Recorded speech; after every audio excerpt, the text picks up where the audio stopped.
Okay, let's look at Chapter 12, how to use raster data. So this week we are looking at the use of imagery in GIS, and imagery in any form will actually be a raster file, which is different from what we've been using before, which is the points, lines, and polygons. So today we're just going to start with the basics, which is understanding raster data. And this is because any imagery that is analyzable on ArcMap is in this form.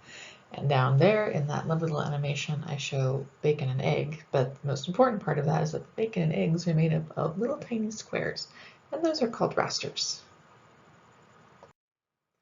So this is a raster, again, a square or a pixel.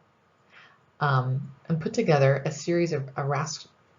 rasters create what is called a continuous field of view, which means that it's showing us phenomenon across a large stretch of geographical territory.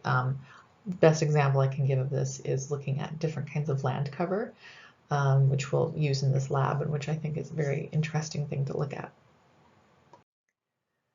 So we've seen this before. Again, if you've ever zoomed in on a photo really closely, you'll see everything has those little tiny squares.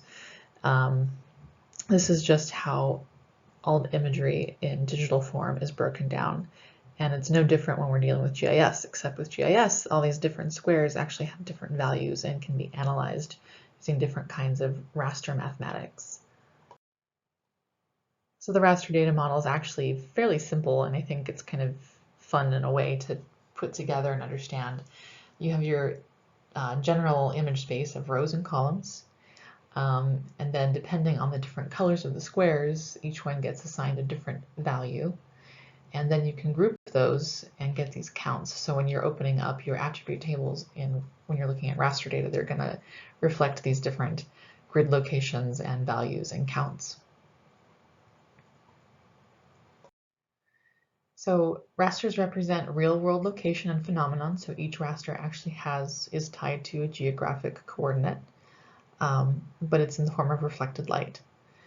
And the resolution of the raster data represents real-world dimensions on Earth. For example, a 30-meter resolution means that the raster represents a square on Earth that is 30 meters by 30 meters, or 900 meters square. And this is a very common resolution for raster imagery that you'll see. And there's the math on that. 30 by 30 equals 900 meters square. And then if you have an 8 by 8 grid, that's 57,600 meters.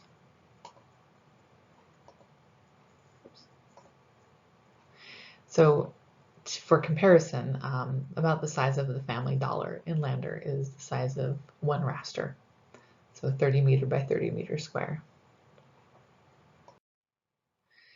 So I'm not going to go into too much detail here, but just suffice it to say that, again, we're dealing with measured and reflected light. We're dealing with satellite imagery, and we're measuring different satellites measure different kinds of values and colors and reflectivity.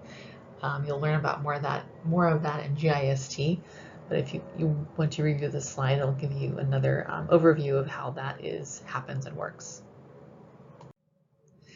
So in this lab, and going on in this textbook, if you were to take Advanced GIS, we actually use the National Land Cover Database a lot, and it's very interesting and fun to work with. So it's also called the MRLC, the Multi-Resolution Land Characteristics Consortium, and there's a legend for what each symbol or what each color represents in terms of land cover.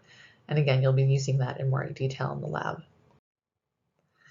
So just a little more on analyzing rasters. I include this group of this picture of prairie dogs because they like to hang out with their neighbors. They're very social. So rasters do start to get fun and interesting in a very nerdy way when you start combining the values of the rasters with their 4 neighbors and their 8 neighbors. So sometimes you'll just do the 4 neighbors of analysis, which is just basically, I like to think of it as north, south, east, west, whereas 8 neighbors are every single square touching that central raster. So not only the 4 cardinal directions, but the 4 combined directions as well. And then you can group those further, and again, you'll see that on the attribute table. And over here you'll see this column for link. This is something that you'll learn about more as you move on through more advanced GIS, dealing with rasters.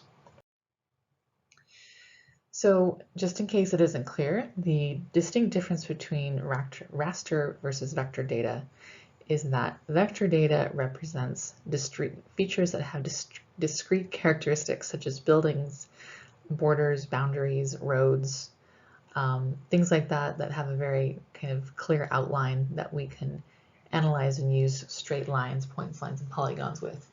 Whereas rasters are basically everything else. Things that fall in between are kind of our bodies of water.